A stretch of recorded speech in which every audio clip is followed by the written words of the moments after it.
जे गोठ में वियुसि हीरो ला तो मायूरी गोठ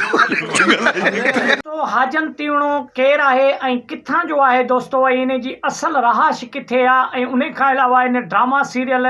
ड्रामा इंडस्ट्री में कॾहिं पंहिंजो कदम रखियो दोस्तो ऐं उन जा मशहूरु कहिड़ा ड्रामा आहिनि जेतां हुन जी जेका आहे पापरोटी थी ऐं उन खां अलावा उनखे माण्हुनि सुञाणणु शुरू कयो दोस्तो। हाजन तीवणो बहावल जे नाले सां हायतकरा ड्रामा सीरियल में एक्टर आहे दोस्तो, जंहिंखे तव्हां भरपूर तरीक़े सां सुञाणियो था, जंहिंजा पिक्चर बि तव्हां हिते ॾिसी रहिया दोस्तो। हाजन तीवणे सिंध टीवीअ ते इंतिहाई पॉपुलर ड्रामा कया, जंहिंखां सब खां घणो पॉपुलर जेको ड्रामो आहे उहो हायतकरार आहे दोस्तो, जंहिंजा एपिसोड तव्हांखे मुकमल असांजे चैनल ते मिलनि था। ऐं उन खां अलावा हाजन तीवणे जी हिन वक़्तु रहाश हैदराबाद में आहे ऐं उन खां अलावा हाजन तीवणो हायतकरा ड्रामा सीरियल में बहावल जे नाले सां मशहूरु आहे दोस्तो। ऐं उन जी कैरेक्टर जेका आहे हाजन तीवणे जी बहावल जे नाले सां आहे दोस्तो, बहावल जे नाले सां। ऐं हाजन तीवणो कॾहिं पैदा थियो ऐं उन खां अलावा कंहिं ॻोठ में पैदा थियो ऐं कॾहिं खां वठी पंहिंजी ड्रामा इंडस्ट्री में उन कदम रखियो त दोस्तो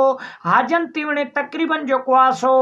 2002 में जेको आहे सो सिंध टीवीअ में ड्रामे बतौर एक्टर जे जेको आहे सो शमूलियत कई ऐं उन खां अलावा उन ड्रामा खोड़ ड्रामाज़ में उन्हनि कमु कया। हिन वक़्तु तव्हां पिक्चर हली रहिया आहिनि ॾिसी रहिया आहियो। हाजन तीवणो इंतिहाई भलो अदाकार आहे, उन जो जेको किरदारु आहे दोस्तो इंतिहाई जेको आहे सो भलो किरदारु उनखे हर ड्रामे में ॾिनो वेंदो आहे ऐं हर ड्रामे में उहो सुठो किरदारु खणी ऐं पंहिंजे कम खे अंजाम ॾींदो आहे। त दोस्तो हाजन तीवणो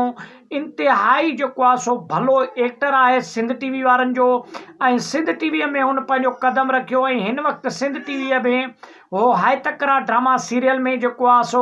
कमु करे रहियो आहे। ऐं उन खां अलावा मुख़्तलिफ़ उन जा ड्रामा सीरियल आहिनि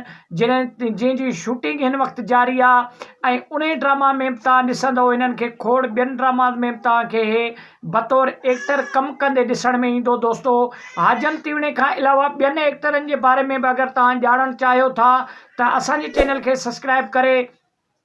ऐं सुठो कमेंट ॾेई पंहिंजी राय जो इज़हार लाज़मी ॾींदा दोस्तो। तव्हांजो त हिकु रुपयो बि ज़ाया न थींदो, लेकिन असांजी वॾी हौसला अफ़ज़ाई थींदी। ऐं ॿियनि एक्टरनि जे बारे में अगरि तव्हां ॼाणणु चाहियो था त कमेंट सेक्शन में पंहिंजो रायो लाज़मी ॾियो। मिलंदासीं नेक्स्ट एपिसोड में, तेसिताईं ॾींदा